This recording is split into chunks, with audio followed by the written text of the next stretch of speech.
خدا کے حدیث قدسی ہے، میرا رب فرمے دے محبوبہ وما خلقت الدنیا واہلها الا لأورثهم عزتك وعظمتك وکرامتك ومنزلتك عندي، میرا محبوبہ کائنات عالم دے چپے چپے کو، کائنات عالم دے گوشے گوشے کو، کائنات عالم دے ہر حصے کو میں رب تے سونے دی صفت و ثنا کیتے بیان کیتے، جلے کائنات عالم دی ہر شے اللہ دے یار دی صفت و ثنا کیتے ہے، بل آخرت پوشی ہر شے رب دے یار تے درود و سلام پڑھ دی ہے۔ ہاں ہاں میں مشکات چاہواں، میں ترمذی چاہواں، ابی یعلا چاہواں، مستدرک چاہواں، ابن حبان چاہواں، میں کو حدیثاں دسینیاں پہاڑ ہم تے سونے تے درود پڑھدن، جانور ہم تے سونے تے درود پڑھدن، جن ہم تے سونے تے درود پڑھدن، پتھر ہم تے سونے تے درود پڑھدن، جانور رو رو کے سونے تے قدمے کو بھی چمدے رہ گئے، سونے تے درود و سلام بھی پڑھتے رہ گئے۔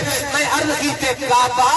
رب بھی درود پڑھ دے، انبیاء بھی درود پڑھ دے، کائنات کی ہر تخلیق شدہ شے اللہ دے یار دے درود و سلام پڑھتی ہے۔ آج قیامت اللہ بھار رب دے یار دی چوکھٹ تے تو آندا پے، گنبد خضرا تے آندا پے، اکرم الاولین والآخرین دی چوکھٹ تے آ کے درود و سلام پیا پڑھ دے۔ میں آج کعبہ دیکھو کہ لاہور پیش آئی ہے، دیکھو کہ حاجت پیش آئی ہے، تو کیوں آنا پہ گویا کعبے دبا میں حال نہ لاکھیا باروی دنیا تے پلڑ والے چنگے بھلے ناسور ایسے ہیں جنہاں دے سامنے کلی مکے دی گل آوے تا خوش ہوسن، کلی صفا مروہ، مقام حتیم، مقام ملتظم، زمزم، رکن یمانی، صفا مروہ دی گل آوے تا خوش ہوسن، پر جو ہی مدینے دی گل آوے شکلہ تبدیل ہو ویسن، جو ہی یار دی چوکھر دی گل آوے نفاق ظاہر ہو ویسی، پلیتی ظاہر ہو ویسی، دگلے باطل ظاہر ہو ویسی۔ فرمایا میں کعبہ